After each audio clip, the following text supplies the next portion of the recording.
Welcome back to Reciprocity Lab, episode 2. I'm Cassie. And I'm Maya.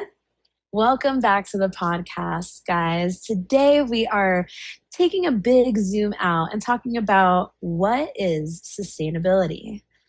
In very simple terms, sustainability can be defined as the ability to meet our present needs without compromising the ability of future generations to meet theirs. And sustainability is what we call systems thinking. It's very interconnected. Systems thinking is the analytical mindset of viewing our world as a web of interconnected parts rather than isolated separate elements or items. And together they form the foundation for long-lasting, true ecological and economic harmony.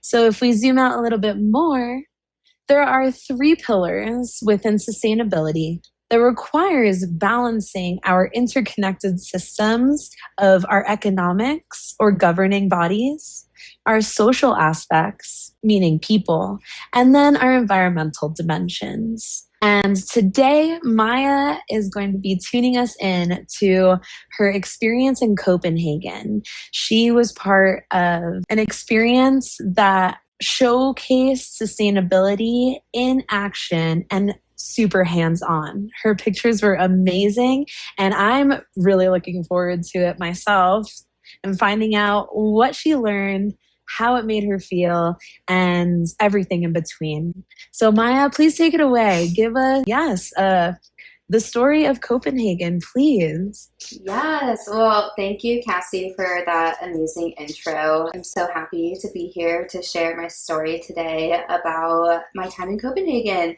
So yeah, I was there on a delegation with a nonprofit called Circular San Antonio, where they bring over U.S. delegates across seas to different European cities that are really the standard that we should all be reaching towards when it comes to sustainability. And, Copenhagen is one of these forward-thinking cities that does encompass all of the pillars that Cassie mentioned before, but then also showcasing how it's economically feasible for our countries to do similar things, no matter where you live in the world. And it also brought to light a cultural aspect of sustainability, which is really important. So I will be just diving into that. Copenhagen is... Wait, remind me where Copenhagen is. Right. Okay. Copenhagen, Denmark. Not beautiful. Copenhagen, Las Vegas. Just kidding. Amazing. Yeah, it was over a week. Basically, our days ran from 8 a.m. to 8 p.m. and it was filled with different presentations from nonprofits and also, non-governmental organizations or NGOs. We also got to hear case studies from different businesses as well and what they're doing to incorporate sustainability. And we really focused in on city planning and architecture and how, when we talk about architecture and city planning, and that in and of itself, it's something that integrates art and science, right? So you need to be able to know how to plan your city and have the logistics of that handled. But alongside that, you want your city and your buildings to make you feel something as a person, as a community member, and have these shared public spaces and just really be able to connect in a way that if you're not planning for it, it won't happen.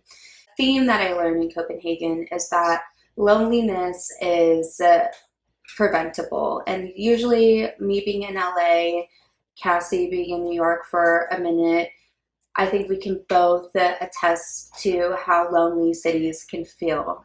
And with that, so many different things come up for us humans, where maybe it's anxiety or depression or, feelings of loneliness and despair just kind of overtake us. At least that's in my experience first moving to LA.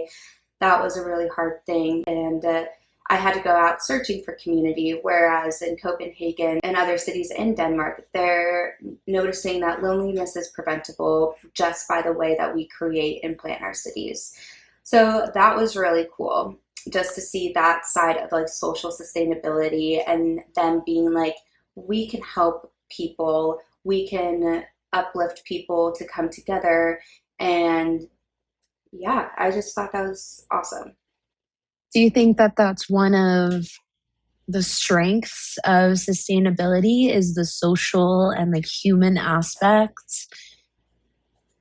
Yeah, totally. I think that when we're talking about sustainability, it is about people as much as it is about the planet. And I think one common misconception with sustainability is just like, oh, you guys are just like earth nerds, Like you guys, there's environmental sustainability has been the part of sustainability that has been put on this pedestal. Since the But 70s, you know? since the 70s, exactly. And it's all, even in the messaging, it's even a little individualistic where it's like, you should be Mhm. recycling and you should like uh, decrease your water usage by taking shorter showers and this and that and the rest, where It all of seems those like it's things for the are affluent people only have time to be sustainable, right? I've heard that a lot exactly. before. Yeah, and also not even the time, but just the means to be sustainable.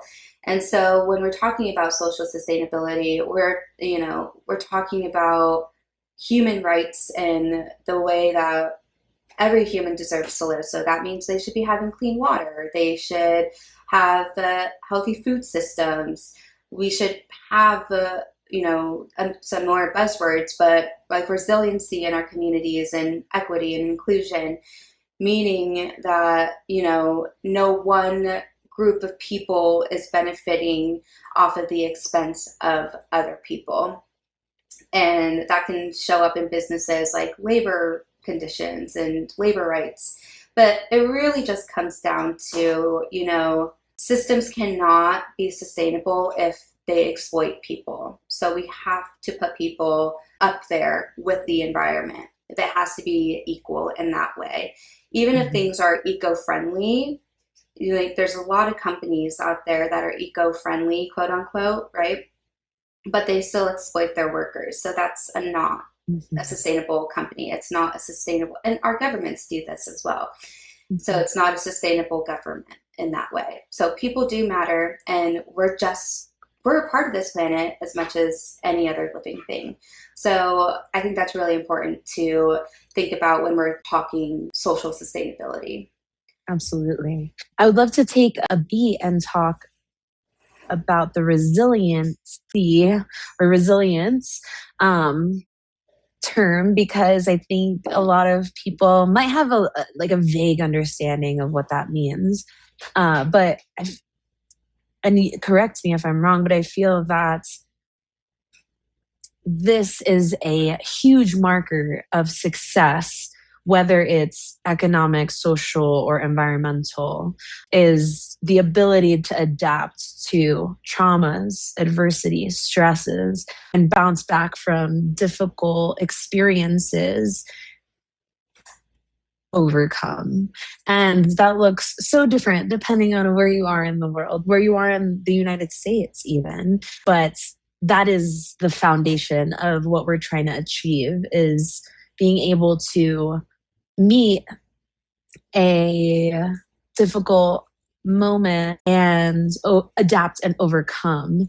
And it seems that right now we are in an environmental crisis, to Oh, say the yes, least. to And say the so the least. resilience, yeah, the resilience portion is saying, yes, things are getting hotter. Yes, we are running out of resources. Our water Mm, tables are diminishing immensely. We have to mm, accept that and figure out how to overcome it adapt and overcome. Otherwise, we're just going to be stuck in this state of fear and nervousness and depression and ecological grief. So I just wanted to add that point in there just because resilience is one of my favorite words, I think, from studying sustainability.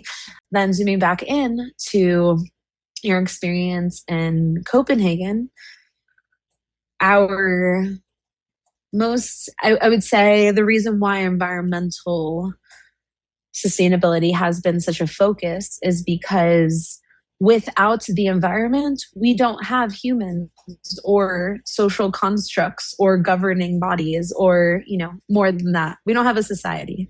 And Totally. so biosphere is the one that holds the other two and some, and the other pillars that we know about that we're going to be sharing with you all. But I just wanted to zoom in and out a little bit to just throw those little tidbits in there because it's all of it matters. And it's just figuring out how we all relate to the information and to this terminology in order to be a part of the movement. It's happening everywhere right now too, right? Like sustainability is the goal. This is Mm. what we're trying to achieve.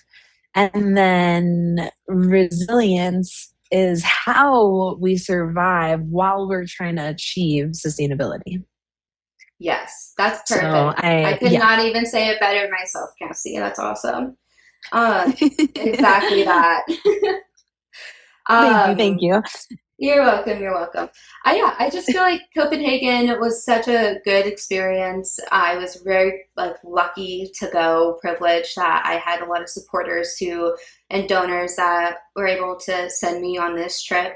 And they really do take the time there to invest in their environmental sustainability. And I think that's where they started as well.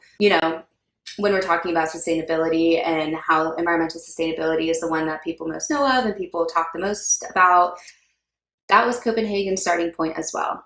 They noticed in the 70s they had a similar timeline to the US where there was an oil crisis and people were leaving. Families were leaving Denmark because of the energy crisis there. So they really they realized in that moment that they had to diversify their types of energy. And so now I believe it's like they're almost at 50% of renewables for I Ooh, know, for energy all across Denmark, which is really cool. And another thing that's amazing. cool about that is that it's also written into law. So there was a politician, I'm blanking on his name right now, but he led with sustainability as his kind of campaign platform. He said, we're going to Love. reduce our greenhouse gas emissions by 70% by 2030. And they are it looks like they might be reaching their goal, but they also have to reach that goal because it's written into law. Accountability right now. That's Yes, awesome. That makes me that's the so thing. excited. They have accountability in their government systems, and I'll get back into that a little bit more. But I just want to zoom back. I'm getting ahead of myself a little bit to environmental sustainability. So, back in the 70s, big oil crisis, they decided to diversify their energy, the types of energies that they use. And now uh, they have done so much cleaning up in the city. So, it was really polluted in the 80s. And so they were kind of deciding, okay, so we're right next to the ocean. We have a harbor, which is basically like a river, kind of is to me similar to the Hudson in some ways, the Hudson River in New York. And there's a lot of pollution, so they're like, okay, we're going to put concrete over the contaminated soil, which is interesting. And so they buried the contaminated soil completely in Copenhagen, in the Copenhagen harbor. And then they monitored the ships that could come in and come out. And then they would also monitor the water to make sure that it was still clean. And in 2002, which doesn't really even seem like that long ago, literally this century, the harbor opened up for swimming. And so now people can swim there. A lot of people will sauna and then cold plunge. And again, that is tying back into like the social sustainability aspect that now the people of Copenhagen have activities to do. They can actually interact with the environment around them. It's really funny because, after the ice age, when Copenhagen, like all the ice melted, Denmark kind of realized, oh, there's not really much here other than brick and like materials to make brick. So a lot of their buildings are made out of brick. So something that's interesting that they do there is that they take their old brick and from demolished buildings, and they'll just reuse it and place it elsewhere. Again, they're going through a process of doing all of that to make sure that the brick is stable and whatnot. But here in the US, a lot of times we tear down our buildings and then we just discard it. Whereas in Copenhagen, they are kind of they're building new cities. They're building new buildings. They're building new neighborhoods out of this old brick and reused brick. Upcycling to So its finest. upcycling, circularity as well, which It's we can amazing. dive into what circularity is. It's basically, instead of it being a linear model of waste, which we have now, of, Take, we take make, something, card. yeah, we take some resources, we make something from it, and then we throw it away, and it's never to be seen again. And, or maybe it is to be seen again in some countries that are basically just dump islands, unfortunately, which is an injustice in itself that we can dive deeper into. But with circularity, you're putting back resources that instead of throwing them away, you're taking that waste and making something new with it, or you're putting it back into the production cycle. So that was a big thing in Copenhagen that I saw for sure. Environmental sustainability and social sustainability really do work hand in hand there. It sounds like they're using what they have around them to benefit not only themselves now and their environment now by taking something and making it into something else, but also for the future, right? That is a really neat environment for, I bet, the children of Denmark to be growing up in, seeing that that's the standard, where we are making non-negotiable decisions as far as our resources and being able to reuse things that are already at our disposal. And instead of using so much energy to recreate something from scratch again, or continue to just keep on making materials, why not use what is already around? There's so much power in that because you Mm-hmm. become self-sustaining at that point. So that must be a really cool experience for the people that live there, to see that not only are their needs being met as citizens, but their governing bodies are putting their foot down and saying, like, no, this is how we do things. And sustainability is the foundation, not sustainability is a second thought that we try to think about like later down the line, whether this fits into it or not. Right. It again, yeah, you're so right. It's truly embedded into their businesses and their government. And I think that goes into governance in general and governance sustainability, institutional sustainability as another word for it. And that's basically where governments and institutions shape what is possible and what is enforced when it comes to sustainability.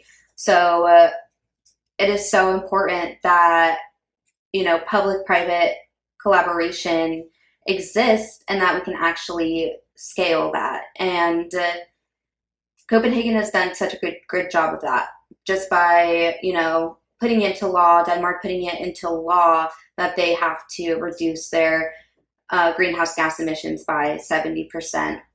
Putting into law that you'll be taxed on the water that goes in and out of your home, which is crazy to think about here. But there's taxes on agriculture and transport and water and on industries in general that really disincentivize this green transition.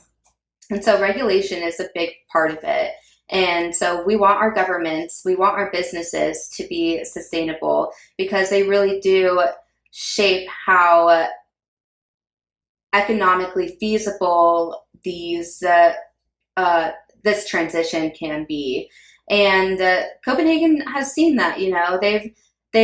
They've built systems that last, economic systems that last, to kind of have like these long-term viabilities. They have systems and businesses that don't rely on exploitation, and they're still working on creating an equitable distribution of funds, but again, they're so much further ahead than the United States and a lot of other capitalistic societies. So there's this power plant in Copenhagen, and this is just an example that comes to mind with, governing bodies and then also the economic feasibility of sustainability. It's a power plant that takes the waste from the city of Copenhagen and also other places in Denmark as well. And they turn it into energy at this power plant, which is really interesting. So that energy then goes back into power the homes of over 90,000 homes in Copenhagen and Denmark. That's amazing. It's really cool to think that even our waste can give us energy. And because there's so much waste in the world right now, that could be used almost as like a renewable source, something that is never ending, because there's just so much waste out there. And what's really cool about this building is that they do purify the waste. So the steam that is coming out of it is actually cleaner. The air that's coming out at the top of this power plant is actually cleaner than the air outside or the air in the cities. And so it just shows that there's ways to build power plants and that don't harm surrounding communities. The nearest community to this power plant is literally 500 feet away. And that is something kind of unheard of here in the United States, or if it is something that is happening in the United States, it's usually negative. It's like, oh no, this community is by a power plant and they're experiencing a bunch of different problems like air pollution and dirty water and XYZ. That is not something that happens here. And, at the end of the day, money is rolling in. The revenue streams are coming in from this power plant. People are paying for this power. People are paying for this energy to power their homes. And that is just really cool to think that this is such a sustainable practice and they're also making money. And they've even added a new revenue stream. So something cool about Copenhagen is that all of their buildings, public buildings, are pretty much multifunctional. So Copenhagen also doubles as a year-round ski hill. So on the top of it, they've put grass with like this, I don't even know, like this wax. It basically feels like you're skiing down ice, which is really funny because I grew up skiing. So I was like, oh, I'll do it. But I grew up skiing on powder in Colorado, and now I was here just skiing on what felt like straight ice. But it was really fun. And they also have a 500-foot rock climbing wall.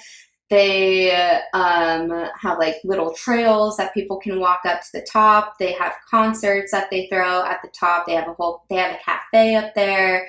So again, bringing in that social aspect of like, this is also for our community. Yes, we're powering homes. Yes, this is our main project, but we also want the community to know that this is their building too. And with that, you can pay for memberships to, ski on the hill. You can pay for a day pass to ski on the hill. You can pay for, a day pass to go rock climbing and whatnot. And again, that's bringing in new streams of revenue that fall underneath economic sustainability. So I just thought that was really interesting when I was over there. Definitely the mixed use building spaces are key, I think, for circularity purposes. Not only do they have these like multi-purpose like designs, but also usually they're trying to use the most efficient and sustainable materials to build these new constructions as well. Let's say it's a new construction. Yeah. But they're focusing on retrofitting and having layouts that are flexible and can serve more function over time, which is really exciting. So I'm so glad you were able to see that in action, because in some of my classes were heavy on the hands-on like designing of the spaces that we learn can exist and do exist around the world. And that was one thing when I redesigned the city of Boulder here in Colorado. I had nothing but mixed use buildings in all of my designs because it just made so much sense. And then it becomes like a third space, kind of like, it's not your home or your work, but it's a place that you go to. And it can be your home or work, obviously, but it can also just be like your community maker space and such things. And then places where people can come to compost, let's say. And so it's really cool that, yeah, you were able to see that in action, because that is the future, I truly believe, is first of all the circular economy portion, but then when you zoom in further, there's so much potential for job opportunities, Yes. learning about new resources, reinforcing a community to have water conservation, renewables that are integrated within, the buildings that they're sharing with a bunch of other purposes. And it just expands your mind right there, just by setting foot in one of them. So I'm really glad you got to see that, because that's something that we learned in class and I was so keen on. It makes sense, and I'm so glad that they're ahead of the game and getting it done. To touch back on your you mentioning, the fact that they want to lean into 70% renewable by 2030, which is less than 4 years away. It's wild. We are living in the future, but a I It's a had seen 70% emissions reduction that they're trying to emissions. reach. Okay, Yeah. fair. Which, yeah, huge. I think that's the same exact figures for Summit County. If not, they have like 80%, which Oh, I'm like, cool. how are we going to be doing this? Because we don't have very much time. But unlike Denmark, this space it's not written into law. Sustainability is still like a byproduct of what we're trying to achieve and not the foundation. So it makes me really excited to see that places around the world are setting their foot down and saying like, no, this is the way we do things. There's this is our standard and that's it. This is what we're rising to the occasion for, and that's that. And Yeah. so yeah, on It's that you note, also, you have to work within kind of your local of course. constraints, and with those constraints, turn them into strengths, right? Yes. Don't take no for an answer when it comes to sustainability, because there is always a way, there's always a solution, multiple solutions to go about, whether that's exactly what you were saying, retrofitting a building instead of tearing it down.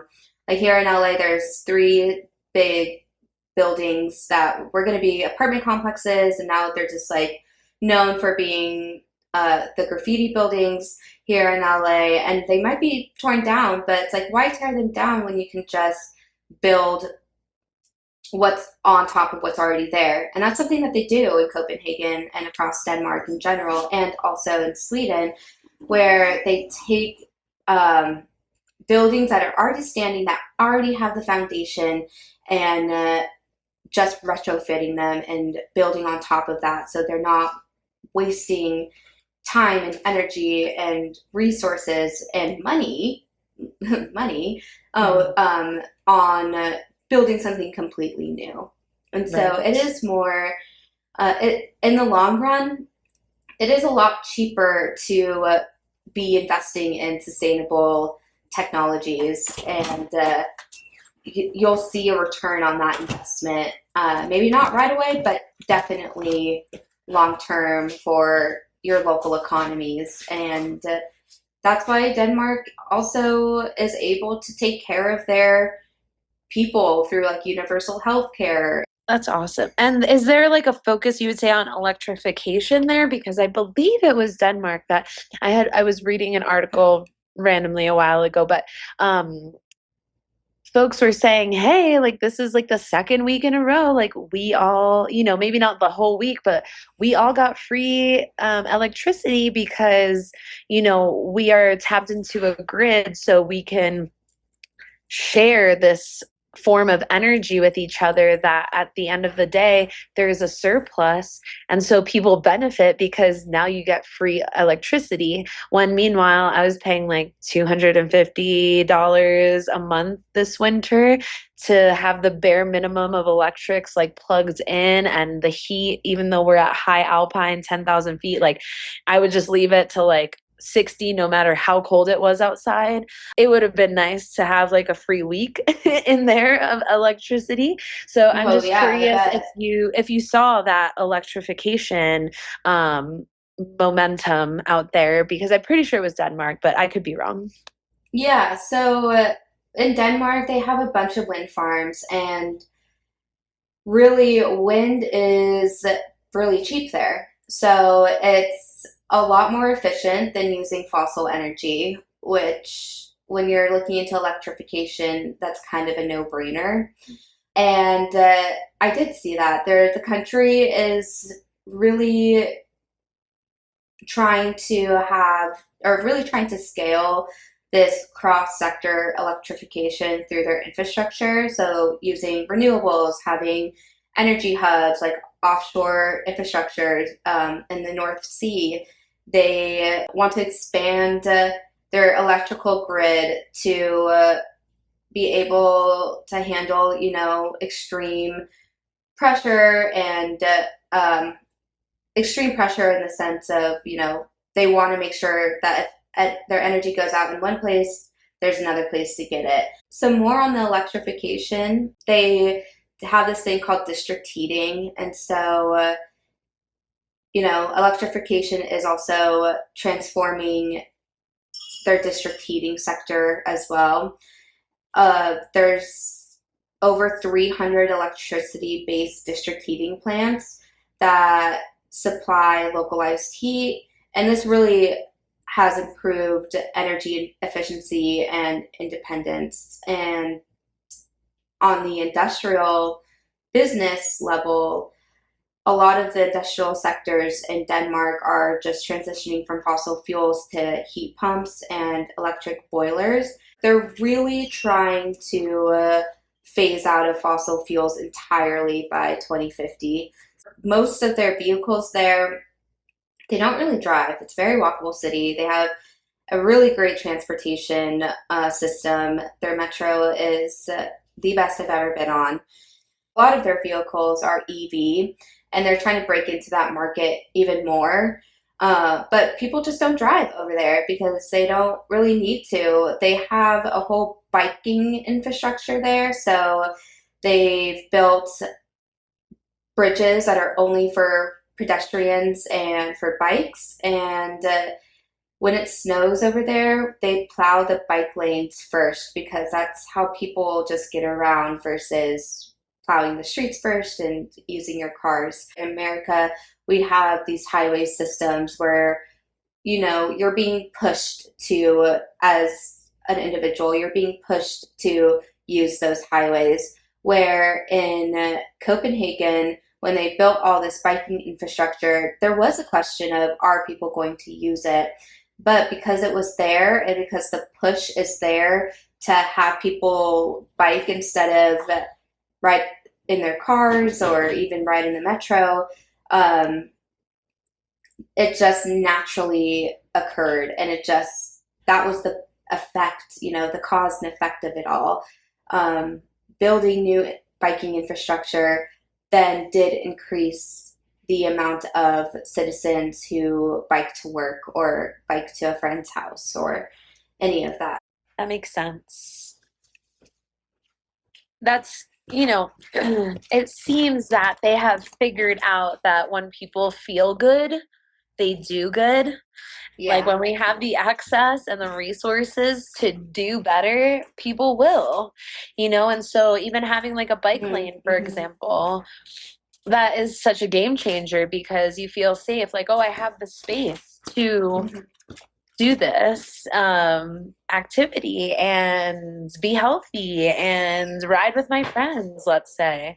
And yeah, it's when it's accessible and when you don't have to jump through hoops to get that resource. It's like composting as well. I did not really compost before I moved to Colorado, and now that it's accessible, it's here, it's in my face, everyone does it. I'm like, oh my gosh, I should absolutely be doing this.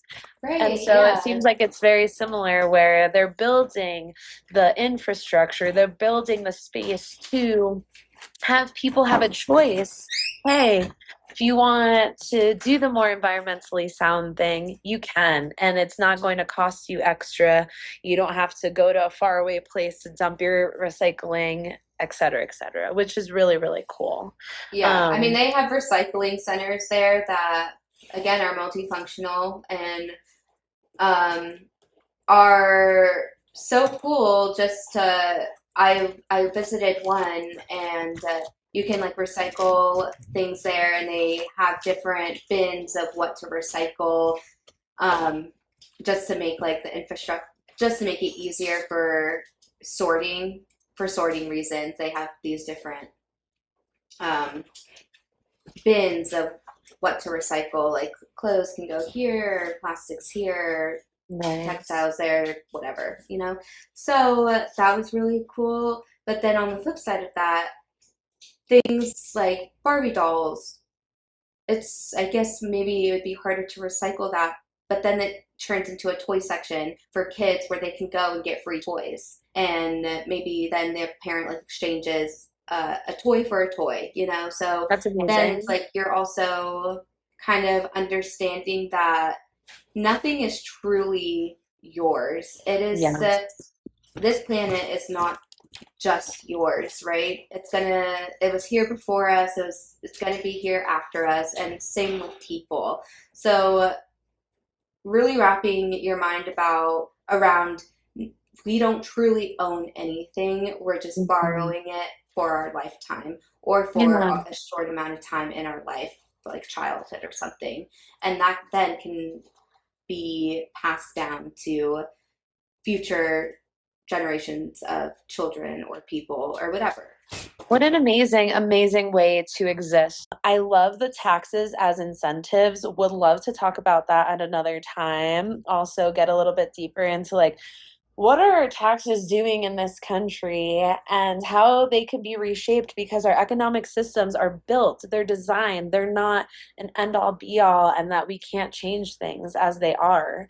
I wanted to throw in Kate Raworth's book called Donut Economics. She wrote this book in 2017, proposing a new economic model to replace the endless growth paradigm that we are absolutely seeing in the United States. And I think that your experience in Denmark was a beautiful balance, showing that no, we say how these things are built, how they run, how they take shape into our lives.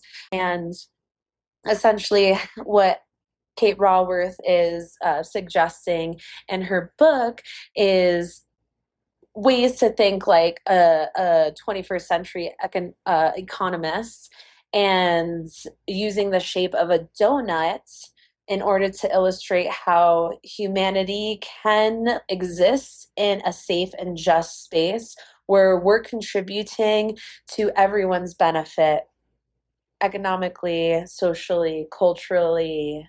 environmentally. And it's something that is constantly going infinitely, like a circle, like you're saying, circularity. And I just think that, they're important things to bring about that food, water, health, education, politics, all of that we find in our society can also succeed with our within the planetary boundaries, like you're saying. Do what we can with what we have.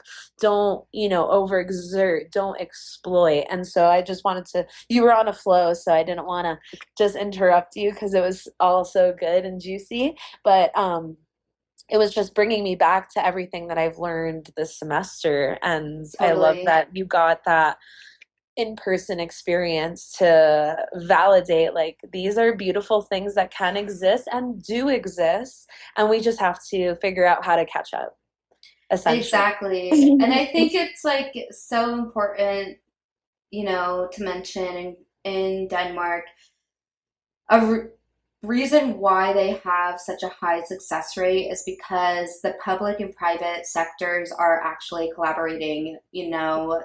Yes. The government isn't pushing back on these regulations. They're actually partnering with NGOs to come to this shared goal together. And I feel like here in the US, especially right now, pendulums can switch all the time, as they say. But right now, we're in a kind of dire strait when it comes to sustainability. The government isn't supporting what a lot of sustainability organizations are trying to achieve. But I will also say this, at least in New York, I recently learned from a colleague that a lot of the success in sustainability in New York have all been public private partnerships. So it's the government Mhm. helping achieve these goals as well, which then does take the pressure off of us as individuals when, Amen. you know what I mean? It's like I shouldn't have to Absolutely. like travel to recycle and all of this and that. Absolutely agree wholeheartedly that public and private sectors must work together. It can't just be grassroots movements. It can't just be the little guys recycling and composting that gets us ahead when there are billionaires and millionaires Mm, that are, what they create and waste and what they destroy in one of their lifetimes is like thousands of our lifetimes in like one day, let's say. That ratio is just so out of whack that it's high time, like there's the urgency where we just have to work together, point blank.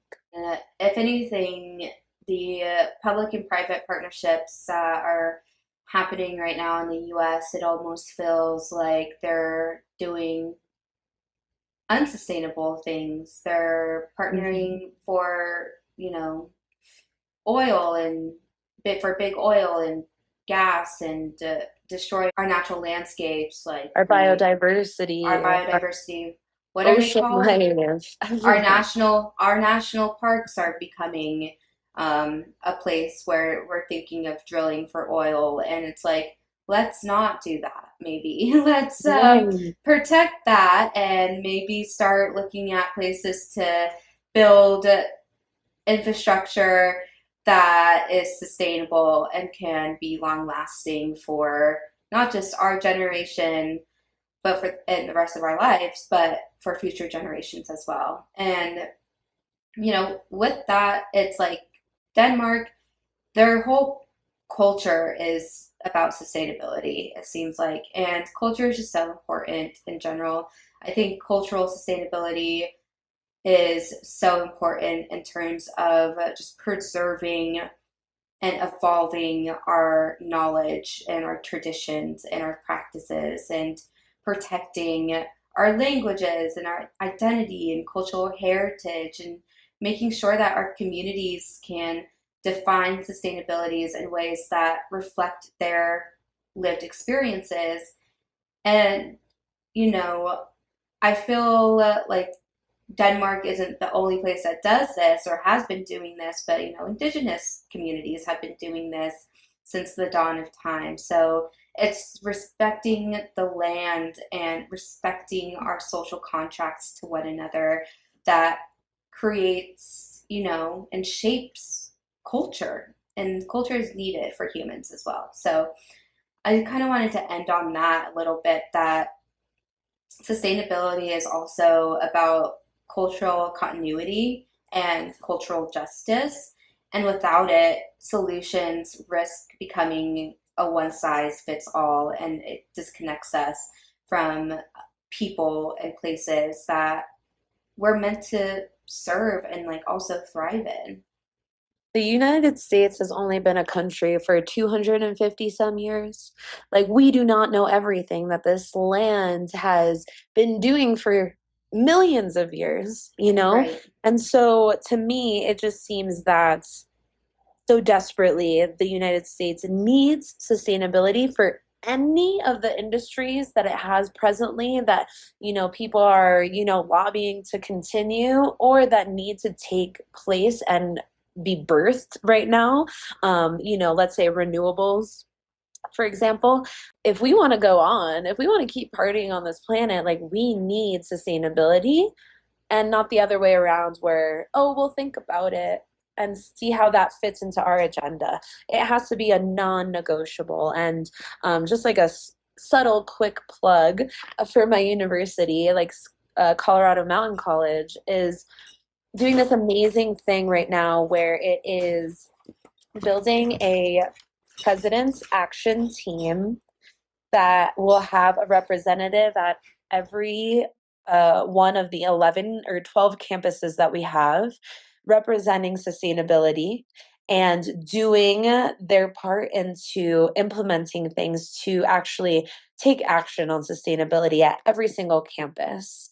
And so they're rewriting the system where even the president is saying, hey, sustainability is the end all be all of anything that we need to say, like, this is the commitment, sustainability is it.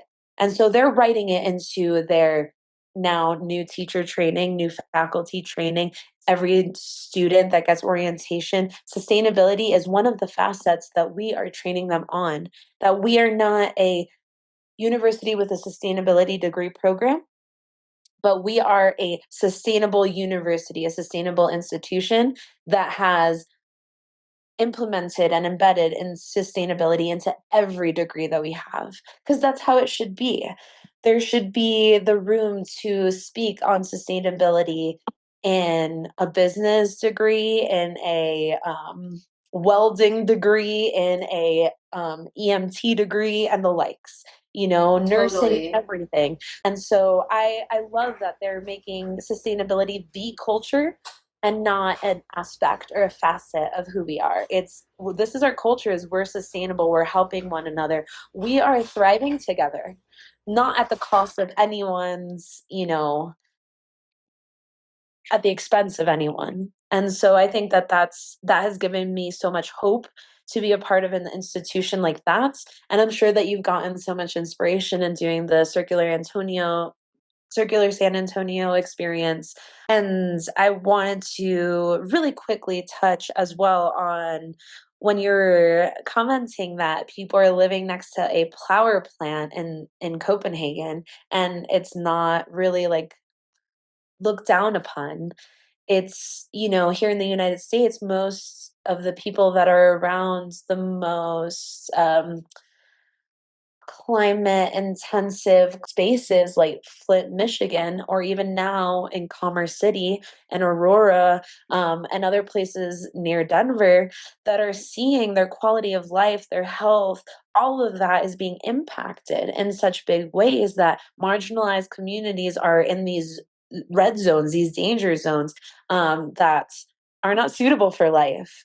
And it would be really nice if things can just exist and we don't have to sacrifice a power plant or the forward momentum of our economy or people's health in at the same time. And so that was a really cool Totally. thing that you got to see, and it gives me so much inspiration and motivation to keep, you know, preaching the good word, if you will, of sustainability, because it Yes. just makes sense. It's just, don't you want to feel good? Because when people feel good, they do good. And everyone deserves that. Everyone deserves to succeed because we exist. That's it. Not because of where you exist or who you are or who you know. If you have the resources and you are alive, you can do good and you can supersede. And I think that that ties back into the equity, inclusion, and diversity parts of sustainability that ultimately tie into the cultural sustainability aspects that you're touching on, Maya, and are just so incredibly important. And, if you don't know what the word equity means, it's just the fair, inclusive distribution of benefits, burdens, and opportunities. And so everything is a level playing field, and people are no one group is benefiting more than another. Like, we all have access, we all have resources, we're all able to tap in. And these things are so important to uphold, and it seems that the experience you had, they have their finger on the pulse of what that really looks like. And even if they're not perfect, I bet this was not the first time they tried this and then they were like, oh, we succeeded. Let's go. We're done. It's Yeah, totally. constantly being flexible, adapting, and seeing what will work, because that's sustainability. It's place based. What works in Copenhagen is not going to work for Denver or Los Angeles, let's say. Even Mm. between Denver and Los Angeles, there is going to be so much variability. But we have to give it a try. Shit, I like, why mean, we not? owe it to ourselves to at least try. And Exactly. I agree, right? You also have to think about where you're setting up these sustainable practices and how you're incorporating sustainability. It's going to look different in a lot of places, but we can share knowledge, and we can share knowledge with one another to just help our cities become more sustainable here in the US. And I think it's really cool that your college is really incorporating sustainability. Something that is just so crucial with sustainability is that it does have to be cross collaboration, that cross departmental collaboration, where it's like we're putting this in our business degree, we're putting a sustainability section, and we're integrating it into the curriculum, and we're doing this across all of our schools that we have, and so I think that is really awesome and very forward thinking of your institution, because I think a lot of institutions, especially the big ones, at least USC, that's where I got my master's, but unfortunately, they're not as sustainable as they could be. It was more so like this is the institution that has a sustainability degree That's that you fair. can get. And it's like, but really, it should be doing what your school is doing, which is putting I want to say sustainability in the curriculum. scale. Scale is so important. My school is, I think collectively, I'm going to mess up this number, but whatever square footage it is, it's pretty big because there's 11 campuses, right? I think it's 11. And so then all of these efforts, though, are broken up into 11 campuses. So we can all do our part. And I think I feel so, so grateful to be there in this time of my life, because I'm seeing how what we've coined in my research internship as we are a constellation of efforts, but together we're one university that is bringing about the change that we can do together. And I think that that's, the power that the United States can have. We're 50 states, we're 50 stars, and each one can shine brightly. And together we're this beautiful galaxy that's doing a cool thing. We are we are capable of that, and we owe it to ourselves to lean into that really hard, because from the top down it hasn't been clicking for a long time. And maybe I'm just going on a tangent now, but like, we've been doing the work grassroots level, and the stronger we just keep on connecting our forces, there it has to come from the top down eventually because we're making that push up, we're elevating, we're saying no, we're breaking through this, whatever barriers you're putting on us, we're still going to come together. And so that's how I've been seeing it. And just hearing that in other countries, it's and I know that Denmark's not the only one, right? And I'm sure you've learned that, and I'm sure there were people, and that Yeah. was one of my next questions to you is what were the demographics like? Did you meet people from like around the world? Was it mostly Europe? Like how was that experience? Because I'm sure that that adds to the level of connectivity in this experience, right? Totally. It's very homogenous. Everyone very much Yes. looks the same, thinks the same, acts the same. So in that way, it has been easier for them to achieve sustainability on a societal level, where here in the US, we're still debating, you know, On how to racism. be sustainable. Yeah, we're still debating. On sexism and racism and all the isms. It's like we have Yeah, bigger fish to fry. I think, going off of what you're saying about just being flexible and adapting, yeah, Denmark has been doing this for 55 plus years and now they're here. And so it takes a long time. It takes a long vision. Um, and you have to accept that part of it all. And yeah, they've continued to have just iterative cycles. So even in their new neighborhood that they're building called Nordhaven, they're doing some urban development there. And in Nordhaven, they're doing like a phase out, like a rollout of their urban development. So they've completed phase one right now, and they're learning from their first phase that they're going to then incorporate into their phase two. So it's not just something's being built all at once. They're doing it in phases to see what works and what doesn't. And what they're seeing is that, there are still some social sustainability issues that come up with building new neighborhoods. A new neighborhood often means it being more expensive, people wanting to move there. So, affordability is definitely essential when we're talking about housing and all things healthcare in the United States and education as well. Uh, it's just really important to note that social sustainability is harder to achieve sometimes. And Denmark, as forward thinking and as progressive as they are, they're still trying to figure out that aspect. I will say one more thing about this neighborhood in Nordhaven before we go to, which Yes. is actually super cool, is that they're building it out into the ocean. So it's literally, so Denmark has a lot of man-made islands, and they're building this. They're doing this urban development of this neighborhood, going like building it out into the sea. So that's another thing is where when innovation meets scalability, good things happen. And when you're integrating sustainability into your innovation, those are all great as well. That sounds just like have you heard of transition towns? I have.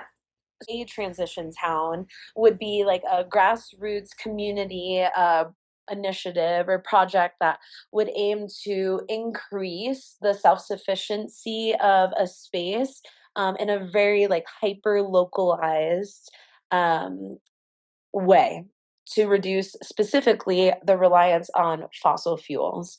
And so the first transition town was started by a permaculture teacher. His name is Rob Hopkins. And this was like pioneered in like the early 2000s. But of course, hyper localization and microgrids of energy and resources is not new. It's permaculture. It's again, we're going back to our basics, to our roots of living with the land in harmony because indigenous people had it honestly figured out. They were not harming the environment in order to exist. And so that's when I say, like, the United States is only 250 years old. Like, we do not have it all figured out. humility would go a long way when there are civilizations that are thousands of years old, like China, if not longer, and they are now reviving watersheds, and they're, although they're still building dams and other things, they're realizing like we have to revitalize our environment or we're not going to be here. And so the long of the short, going back to the transition towns, that's kind of what it sounds like Denmark is, or Copenhagen is really leaning into, and it's exciting to see. But there is still that, hey, there, it's really homogenous, it's very white predominantly. Like there's a reason why there's feasibility and a little bit more ease in spaces that are homogenous, which, it's just a lot of like-minded folks that look similar and act in similar ways and have a similar lifestyle. And not to say that it's bad, but it's really hopeful, and I hope that we can see it scaled around the world at this point, Yeah. because it's doable. I out of nowhere, I was just thinking, how cool would it be if we could visit like every country and like find the sustainability there, and we Yes. will we I mean, will you can report do it it to in you your guys. own, you can do it in your own city, in your own town. If you have Yes. the chance to like go to a recycling center to take a tour, just see how your town is doing it. And if you're interested in that, there are tours, you can go in and like tour a recycling center and And being if like, you oh, do, so, and if you tell us do, about it. yes, let us We want to know. hear about it. We can't go everywhere, but although we would love to, but to make this as collaborative and experimental as possible, as Reciprocity Lab is, and we are making it, that is, we are about diversity and inclusion and equity. Tell us what kind of sustainability exists around you, and how do you connect with that? What is Yeah. the culture of sustainability that you have? And we'll keep sharing ours, because Yeah. I'm thoroughly obsessed that you were able to make it out to Denmark and have that experience, Maya. And thank you for bringing back these stories. At the end of the day, sustainability has a lot of different moving parts that are all interconnected. So they're not these separate categories, it's an interconnected system. And if there's anything that you leave with today, leave with that, is that sustainability is just not about the environment. It's also about our people, our government, our policies, our institutions, our culture. Our policy decisions and what we vote for impacts the ecosystems and our communities. And we have to look at our waste and how we can then just be reusing that as well. So I think that when we're talking about sustainability, especially here on this podcast and with Reciprocity Lab, we're not just talking about recycling or using reusable bags. We're talking about systems that create the world around us. And what do we want that world to look like? Do we want green spaces? Do we want more blue spaces? Do we want, we want jobs for our people, and we want to make sure our people are taken care of. These are all things that can be answered with sustainable solutions. So yeah, I think that that's really all I have to say on the topic. Cassie, if you have anything else you want to kind of end us off with. Hope that what we're sharing inspires something in you, even if it's not what we're specifically saying, but research on your own. Go out and find your truth and talk to people about it that are, near you, and see what else is available to you. Energetically, resourcefully, you just never know. You don't know what you don't know. And so I think it's so super important to come together and talk about things. Curiosity did not kill the cat, it turned it into a jaguar. Ooh, So that's all I bars. know. I love that. By the end of this, you're probably thinking, wow, there's so many different parts of sustainability. And there are, but I think as long as The we tip are of the coming iceberg. together, I think, right, exactly. Tip of the iceberg. The thing is, the more we come together and talk about these topics and what sustainability means and where we see it in our different industries, in our work, in our personal lives, and everywhere in between is so important. So thanks for just listening, all of you out there. And we're excited to keep doing this podcast with you guys. And yeah, Cassie, you got anything? Hopefully, we can demystify what sustainability is because, like we've said, we understand it's a buzzword, but we're going to make it as tangible and delicious as possible. So you want to lean into it more, just like we have. And thank you for being on this journey with us. We look forward to the next time we spend together. Again, we're Reciprocity Lab, and we'll see you next week. Thanks for caring.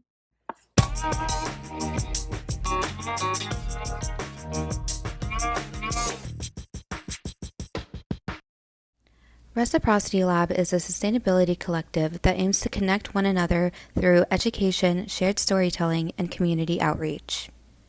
If you enjoyed today's episode, be sure to follow us on social media. The links are in our bio. Today's episode was co-created by Cassie Fetchick and Maya Morrissey, with editing done by Maya Morrissey. Artwork for that podcast is done by Zoe Coyle. Until next time, thanks for caring.